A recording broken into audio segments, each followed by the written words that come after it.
ሰላም ጤና ይስጥልኝ የተከበራችሁ የሶሎዳ ሚዲያ አድማጭ ተመልካቾቻችን እንዴት ቆያችሁ?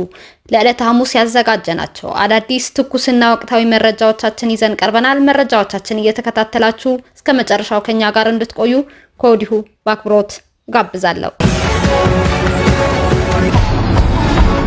በትግራይ ክልል የታሪካዊው አልነጃሺ መስጂድ እድሳት ስራ መጠናቀቁ ተገለጸ። በሰሜኑ ጦርነት ወቅት ከፍተኛ ጉዳት የደረሰበት ታሪካዊው የአልነጃሺ መስጂድ የእድሳት ስራ መጠናቀቁን የትግራይ ክልል ባህልና ቱሪዝም ቢሮ አስታውቋል። የቢሮው ምክትል ኃላፊ አቶ ኃይላይ በየነ ለአሃዱ ሬዲዮ እንደተናገሩት መስጂዱ ባለፉት 9 ወራት እድሳት ይደረግለት ቆይቷል። የእድሳት ስራውም ከቱርክ ልማት ኤጀንሲ በተገኘ ድጋፍ መከናወኑን ተናግረዋል።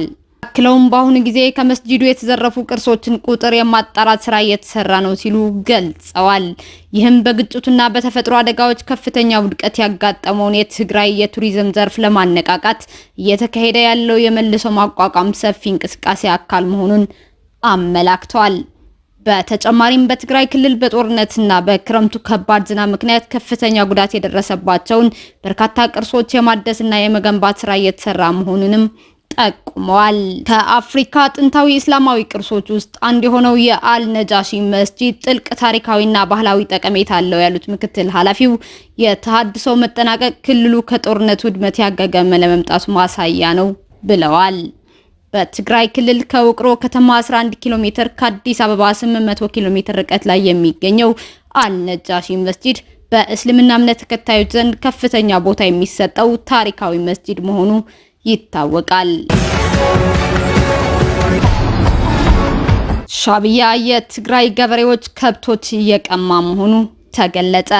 በትግራይ ክልል ታህታይ አዲያቦ ወረዳ የሚገኙ ገበሬዎች በህወሓትና በኤርትራ መንግስት በተመሰረተው ጥምረት የሰላም ነው ብለው አምነውበት ለእርሻ ቢወጡም ሻዕቢያ የገበሬዎቹ ከብቶች እየቀማ ባዶ እጃቸውን እየሰደዳቸው እንደሆነ ተገልጿል። በተጨማሪም ገበሬዎቹ በዚህ ምክንያት የእርሻ ወቅቱ እያለፈ በመሆኑ ለዘር የገዙት እህል ገበያ አውጥተው እየሸጡት እንደሆነም ተጠቅሷል። የኢትዮጵያ ሀገራዊ ምክክር ኮሚሽን ከሃይማኖት ተቋማት ጋር መከርኩኝ አለ። ኮሚሽኑ ቀሪ ስራዎችን ብሎም ሀገራዊ ምክክር በተሳካ ሁኔታ ለማጠናቀቅ የሚረዱ ምክረ ሀሳቦች ለመውሰድ ከሃይማኖት ተቋማት ጋር ተወያይቻለሁኝ ብሏል።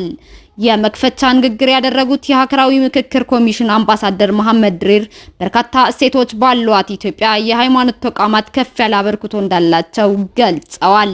እንደ ሀገር እጅግ መሰረታዊና ሀገራዊ በሆኑ ጉዳዮች ላይ ያሉ አለመግባባቶችን ዘመኑ በሚጠይቀው መንገድ ለመፍታት የምክክር ምዕራፍ ላይ ስለምንገኝ የሃይማኖት ተቋማት ተሳትፎ መጠናከር እንዳለበት በአጽንኦት እገልጻለሁኝ ብለዋል። ሁሉም የሃይማኖት ተቋማት በአጀንዳ ማሰባሰብ ምክክር ሂደቱ በተወካዮቻቸው በኩል በንቃት በመሳተፍ አጀንዳዎቻቸውን መስጠታቸው የጠቆሙት ኮሚሽነሩ ቀጣይ የምክክር ሂደት የተሳካ እንዲሆኑ ኃላፊነት እንዳለባቸውም ጠቁመዋል። ሰላማዊ ሀገርን ለማስቀጠልና ችግሮችን በውይይት ለመፍታት የተጀመረው የምክክር ምዕራፍ ውጤታማ ለማድረግ የሃይማኖት ተቋማቱ ትብብር ይጠይቃል ነው የተባለው። የሃይማኖት ተቋማት ለምዕመናቻቸው ሰላም ከመስበካቸው በፊት በቅድሚያ ራሳቸው ችግሮቻቸውን በምክክር ሊፈቱ እንደሚገባ በውይይቱ ቀርቧል። አሜሪካ በጥብቅ የምትፈልገው የማፊያ ቡድን መሪ በኮሎምቢያ ተያዘ። አሜሪካ በአደንዛዥ እጽ ዝውውርና በሽብር ተግባራት በጥብቅ የምትፈልገው ፊቶ ኮሎምቢያ ውስጥ መያዙን ዓለም አቀፍ ሚዲያዎች ዘግበዋል። ጆሴ አዶልፍ ማኪያስ በቅጽል ስሙ ፊቶ በመባል የሚታወቅ ሲሆን ሎስ ቼኖሮስ የተሰኘው የማፊያ ቡድን መሪም ነበረ። በሰው ህይወት ማጥፋትና በተለያዩ ወንጀሎች 34 ዓመታት እስራት የተፈረደበት ፊቶ ከ18 ወራት በፊት ከፍተኛ ጥበቃ ወደሚደረግበት እስር ቤት ሊዛወር ሲል ማምለጡ በወቅቱ ተዘግቧል። ኢንተርፖልም የእስር ማዘዣ አውጥቶበት ነበር። የኢኳዶሩ ፕሬዝዳንት ዳንኤል ናቦአ ፊቶ በቁጥጥር ስር መዋሉን በኤክስ ገጻቸው አስታውቋል። ፕሬዝዳንቱ ከዚህ ቀደም ፊቶን ለመያዝ የሚረዳ ማንኛውም አካል የ$1 ሚሊዮን ሽልማት እንደሚያበረክቱ ቃል ገብተው ነበር። በሰሜን አትላንቲክ የጦር ጥምረት ጉባኤ የጋራ መግለጫ ላይ ዩክሬን ትኩረት አልተሰጣትም ተባለ። በኔቶ የጋራ መግለጫ ላይ ዩክሬን 2 ጊዜ ብቻ መጠቀሷ እንደቀደመው ጊዜ ቁልፍ የመወያያ አጀንዳ ለመሆኗን የሚጠቁም ሆኗል። በኔዘርላንድስ ዘሄግ የተደረገው ጉባኤ የጥምረቱን ወታደራዊ በጀት ከማሳደግ አንጻር ትኩረቱ እንዳደረገ ተወስቷል።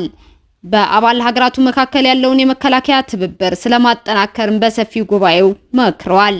ባለ 32 አባላቱ ኔቶ እያንዳንዱ ሀገር ከሚያስመዘግበው ጥቅል ሀገራዊ ምርት እድገት 5% እንደ አውሮፓውያን አቆጣጠር በ2035 ለመከላከያው ለመመደብ ተስማምቷል። ኔቶ ከሩሲያ የተጋረጠበትን የዩሮ አትላንቲክ የጾታ ስጋት ለመመከት ያለመ ውጥን ነው። ሞስኮ በተደጋጋሚ ከኔቶ አባላት ጋር ጦርነት ውስጥ የመግባት ፍላጎቱ እንደሌላት ብታስረዳም ጥምረቱ ግን ከ3 እስከ 5 ዓመታት ጥቃት ይሰነዘርብኛል የሚል ስጋት አለበት።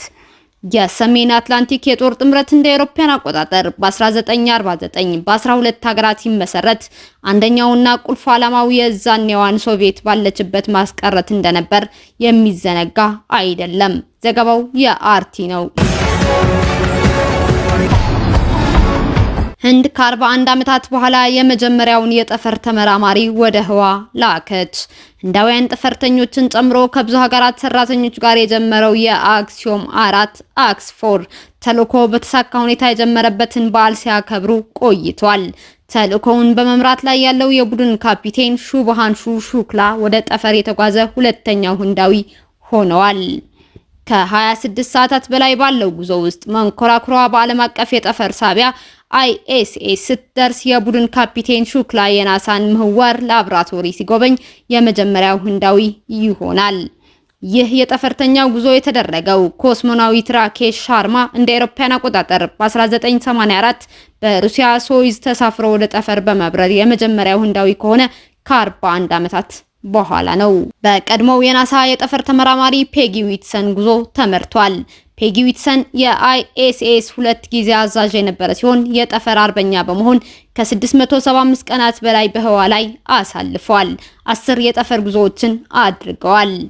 አክስ4 ከናሳ ኬኔዲ የጠፈር ማዕከል በፍሎሪዳ ሮብ ዕለት ተነስቷል። በአክስ4 ተሳፍረው ወደ ISS የተደረገው ጉዞ በሂውስተን በሚገኝ የግል ኩባንያ አክሲዮም ስፔስ የሚመራ የንግድ በረራ ነው ተብሏል።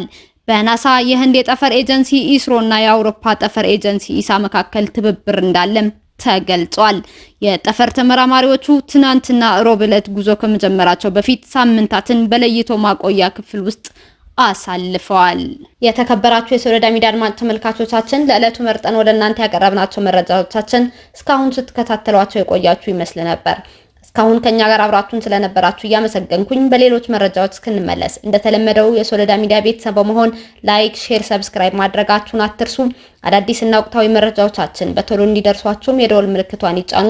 ሰላም ለእናንተ፣ ሰላም ለኢትዮጵያ።